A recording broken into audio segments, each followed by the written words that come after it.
Welcome back to middle education. So कैसे हैं आप सब। मैं उम्मीद करता हूं आप लोग की प्रिपरेशन बहुत ही अच्छी चल रही होगी, बढ़िया तरीके से पढ़ रहे होगे, अपने स्कूल के टॉपर बनने के लिए आप सब तैयार होंगे।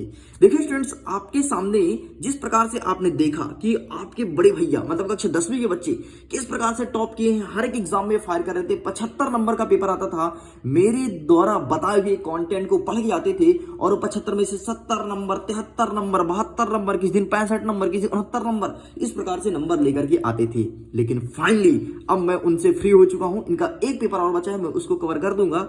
अब प्रॉपर वे में आप लोग के लिए वीडियो शूट किया जाएगा। सबको करना क्या है, मिडिल एजुकेशन जल्दी जुड़ जाओ। एक ग्रुप बनाया गया है, व्हाट्सएप ग्रुप है, फटाफट जुड़ो। लिंक डिस्क्रिप्शन बॉक्स में दिया गया है। सीट लिमिटेड है, मात्र 500 सीट ही खाली है।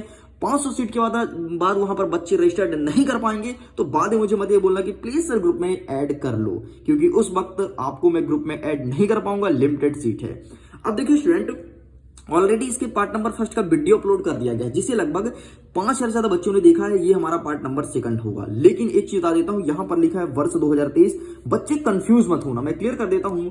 आपके प्रश्न बैंक में बदलाव नहीं किया गया। जो मार्केट में नया क्वेश्चन बैंक है सेम है, क्योंकि एमपी बोर्ड इस साल प्रश्न बैंक जारी किया ही नहीं है। इस साल उन्होंने रीमॉड्यूल दिया है, ठीक है। तो आपको क्वेश्चन बैंक को अच्छे से प्रिपेयर करना है। बाकी एक एक चीज पढ़ा जाएगा, टेंशन मत लो। बस अब आप लोग के लिए ही काम किया जाएगा। बढ़िया एंड तक बने रहना। मैं आपके सामने मोस्ट आईएमपी क्वेश्चंस लेकर के आऊंगा, प्रीवियस ईयर के मॉडल पेपर लेकर के आऊंगा, एक एक चीज लेकर के आऊंगा और तबाही मचाएंगे। एग्जाम में पेपर फाड़ करके आएंगे, डेफिनेटली टॉप करेंगे। और 4 सेट का मॉडल पेपर आएगा, ध्यान सुन लो। 4 सेट में पेपर आएगा, आपका वार्षिक पेपर भी 4 सेट में रहेगा। तो 4 के चारों सेट लेकर के आऊंगा। बस आपको मन लगा करके पढ़ते जाना है, इस चीज को ध्यान रखिएगा। चलिए, तो आपका ब्लूप्रिंट वगैरह सब सेम है, कोई कुछ बदलाव नहीं हुआ है। आपका जो प्रश्न बैंक है वो सेम है। आपको भरोसा नहीं है तो आप पुराने और नए प्रश्न बैंक को मिला सकते हैं। अब देखिए यहाँ पर क्या कह रहा है, क्षितिज भाग एक काव्यखंड के 17 नंबर के कौन कौन से क्वेश्चन बनेंगे, मैंने अच्छे से कवर कर दिया।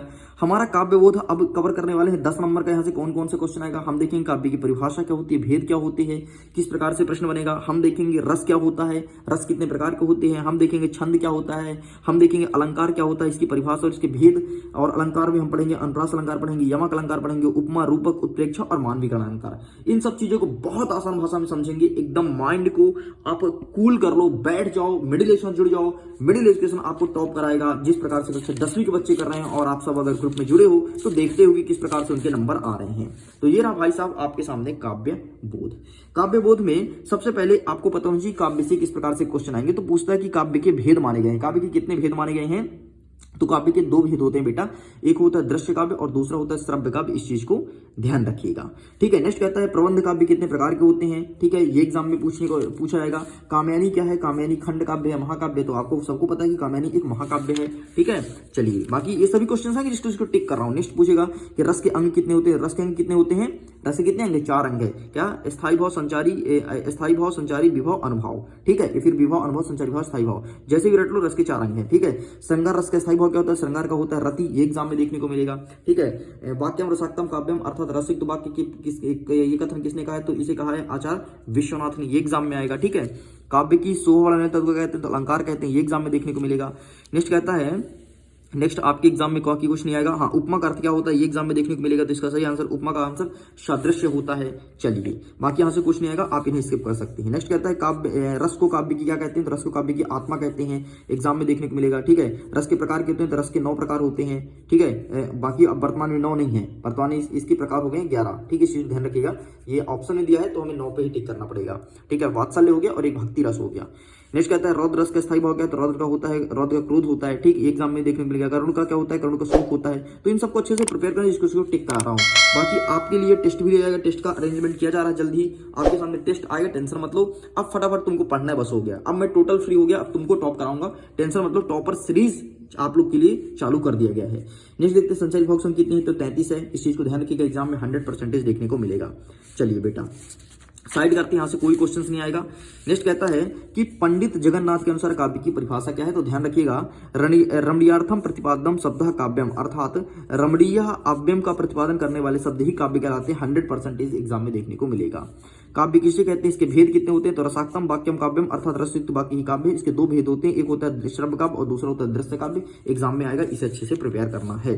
चलिए आगे बढ़ते हैं। रस किसे कहते हैं? तो सिंपल सर, किसी काव्य को पढ़ने, सुनने, देखने में जो हमें आनंद की अनुभूति प्राप्त होती है उसे रस कहते हैं। रस के अंग कितने हैं? तो रस के अंग 4 हैं, स्थायी भाव, विभव, अनुभव और संचारी भाव। अच्छा, विभव जो होता है वो 2 प्रकार का होता है, एक होता है आलम्बन, दूसरा होता है उद्दीपन। ठीक है, चलिए रस के कितने प्रकार हैं और इसके स्थायी भाव? तो रस के 10 प्रकार हैं, 10 नहीं वर्तमान में 11 प्रकार हैं, ध्यान रखना। आपका एक भक्ति रस को अभी जोड़ा गया है। ठीक है, देखो पहले क्या था? श्रृंगार था, वीर था, रौद्र था, शांत था, अद्भुत था, वात्सल्य था, करुण था, भयानक था, विभत्स था, हास्य था, लेकिन वर्तमान में आपके भक्ति रस को जोड़ा गया है। ठीक है, भक्ति का स्थायी भाव भक्ति ही है। नेक्स्ट कहता है छंद किसे कहते हैं और छंद के प्रकार का नाम बताओ।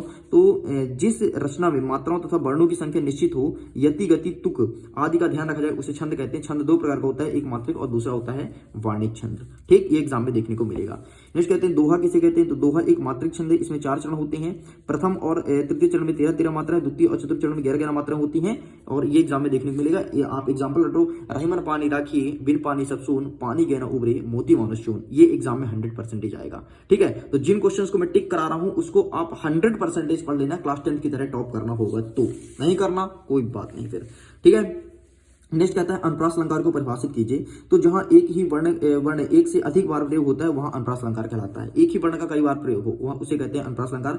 जैसे कहता है चारु चंद्र की चंचल किरणें खेल रही थी जल थल में, स्वच्छ चांदनी बिछी हुई है अवन और अंबर तल में। तो अनुप्रास अलंकार में क्या होता है? एक ही वर्ण की आवृत्ति बार बार होती है, जैसे चा चा चा चा चा। हाँ, जैसे चारु चंद्र की चंचल किरणें, देखो चा यहाँ पे आया, यहाँ पे आया, यहाँ पे आया। इसके अलावा मैं और बता देता हूँ, इसके अलावा आप देखे होंगे कि चंदुक चाचा ने चंदुक चाची चांदी की रात में चांदी चम्मच से चटनी चटाई। अब बताओ चा चा चा से कितने बार आया? चंदू के चाचा ने चंदू के चाची को चांदनी की रात में चांदी के चम्मच से चटनी चटाई और चाटा भी दिया। ठीक है, चलिए नेक्स्ट कहते हैं यमक का अर्थ क्या होता है? तो जहां कोई शब्द एक से अधिक बार प्रयोग होता है और प्रत्येक शब्द का अलग अलग भिन्न हो उसे कहते हैं यमक अलंकार। मतलब एक ही शब्द हो, जैसे तुम्हारा नाम राम है तो राम शब्द ही हो और राम दोबारा भी आए लेकिन यहां पर राम का अर्थ अलग हो, यहां पर राम का अलग अर्थ हो, इसे यमक अलंकार कहते हैं। एग्जाम्पल तौर पर समझना, कनक कनक, ये देखो 2 बार है, कनक कनक ते 100 गुनी मादकता अधिकाए, यही खाए बैराय नर यही पाए बैराय। मतलब एक कनक का मतलब होता है सोना और दूसरे कनक का होता है धतूरा। धतूरा जो शंकर जी में फूल चढ़ता है ना, सफेद सफेद इतना लंबा फूल रहता है, ये इतना लंबा रहता है, इतना लंबा रहता होगा यार, है ना। तो ये धतूरी बात कर रहा है, सफेद सफेद फूल होता है। तो बस वही, एक कनक का मतलब सोना और दूसरा कनक का मतलब धतूरा। अगर कोई व्यक्ति अच्छा खासा सोना पा जाए, है ना भाई, एक बुढ़िया सोना पा जाए यार, तो वो तो ऐसे पगला जाएगा, है ना। और अगर कोई धतूरा खा ले तो पागल हो जाएगा। तो बस वही कह रहा है, कनक कनक ते 100 गुनी मादकता अधिकार। अगर ये कनक किसी ने पा गया तो मादकता अधिकार मतलब वो पागल होना फिक्स है। ई खाए बैराय नर, जब वो खाएगा तो पागल हो जाएगा, ई पाए बैरा, और जो पाएगा वो भी पागल हो जाएगा, बौरा जाएगा। बौराना मतलब पागल होना। ठीक है, चलिए बाकी कुछ नहीं आएगा। रूपक अलंकार को परिभाषित कीजिए।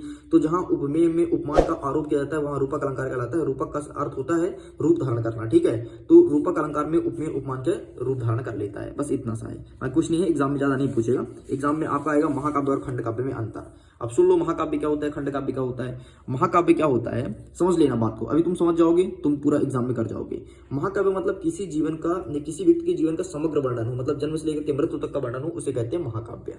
ठीक है, और खंड काव्य क्या होता है? खंड काव्य में जीवन के एक खंड का या एक अंश का चित्रण हो, उसे कहते हैं खंड काव्य।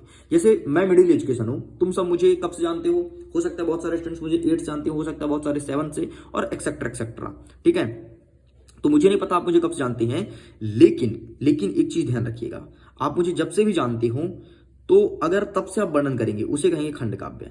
लेकिन अगर आप मुझे छोटे जानते हो, बचपन जानते हो कि यार मिडिल एजुकेशन कब जन्म लिया है, कहाँ का है मिडिल एजुकेशन, कैसे पढ़ाता है, कितना पढ़ाई किया है, मिडिल एजुकेशन की कितनी वैल्यू है, कितना ज्ञान रखता है, कितना कुछ नहीं है, मिडिल एजुकेशन कौन कौन जानता है, बच्चे मध्य प्रदेश के बच्चे कितना भरोसा करते हैं, ये सब अगर तुम पूरी कहानी लिखोगे इसे कहेंगे महाकाव्य। ठीक है, मैं आपको समझाया हूँ केवल और केवल।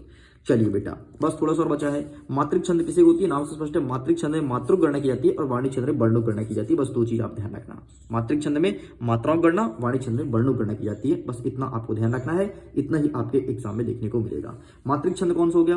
मंगल भवन अमंगलहारी द्रबहु सुदर्शत अजर विहारी, ये आपका एक मात्रिक छंद हो गया। और वाणी छंद क्या हो गया? जिस छंदों में वर्णों गणना की जाती है उसे वाणी छंद कहते हैं, जैसे कवित्व और सवैया, है ना, इसे वर्णों गणना होती है।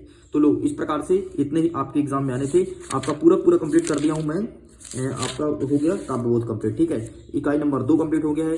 जल्द ही मिलेंगे आपके नेक्स्ट पार्ट की वीडियो में, इकाई नंबर 3, जिसमें आगे क्वेश्चंस को कवर करेंगे। वीडियो पसंद आए तो वीडियो को लाइक करिए, अपने दोस्तों के साथ शेयर कीजिए। पहली बार चैनल को सब्सक्राइब जरूर करना। आगे के जल्द ही पार्ट्स में वीडियो अपलोड किए जाएंगे, टेंशन मत लो। अब मैं टोटल फ्री हो चुका हूं। ग्रुप में जो रजिस्टर्ड नहीं है तो प्लीज जुड़ जाओ, बहुत फायदा मिलेगा। और फेसबुक पेज पर जरूर जुड़ना। जिस प्रकार से कक्षा 10वीं के बच्चों को एक बूस्टर डोज देता हूं, वैसे तुमको बूस्टर डोज मिलेगा एग्जाम के एक दिन पहले। ठीक है स्टूडेंट्स, मैं वीडियो करता हूं एग्जाम के लिए। All the best, bye bye.